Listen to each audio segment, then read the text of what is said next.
Morning, Mike Niemiec here with some early morning grain and oilseed comments for Monday, June 10th.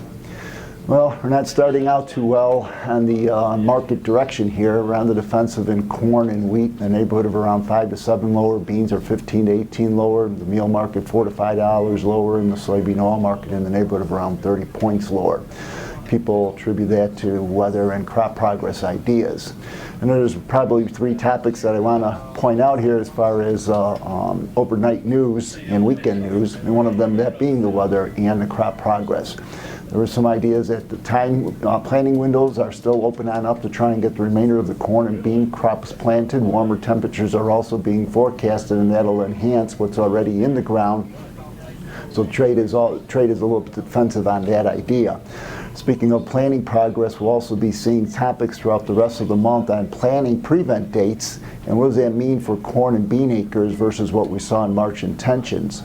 Will we see the farmer go to prevent corn acres and not plant that corn, or will they go and opt out for beans and have more bean acres? We're also approaching the prevent plant dates for beans. Will we get the bean acreage and or increases like the trade was talking about roughly over the past 2 or 3 weeks, or will we see some of our hard red and soft red wheat acres get switched to beans?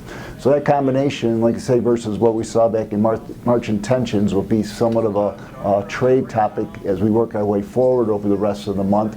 Trade is looking for corn plantings this afternoon to be 95% complete, and bean planting 75%. We may see a 2 to 3% increase in our corn crop conditions in the good excellent category from a week ago. Second topic is we're going to have a USDA report coming out on Wednesday. The trade is looking for row crop corn, bean, and wheat carryouts to be somewhat unchanged versus a month ago. New crop, we're going to see how the USDA wants to go and adjust demand numbers, but the general trend, both for the U.S. and for the world, those world wheat, corn, and soybean carryout numbers, the current trend is for an increasing supplies versus this year, so that's something of a little bit of an inhibitor for for futures market rallies at this point in time.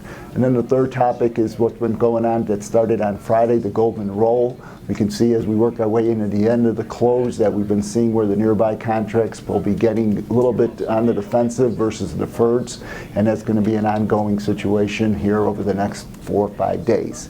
So those are the topics of conversation here this morning, a little bit on the defensive. Once again, these are my opinions, not that of ADM or ADMIS. Thank you.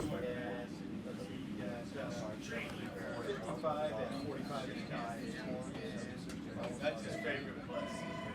She was at the football game last night. 25 and a quarter. UVA. 45.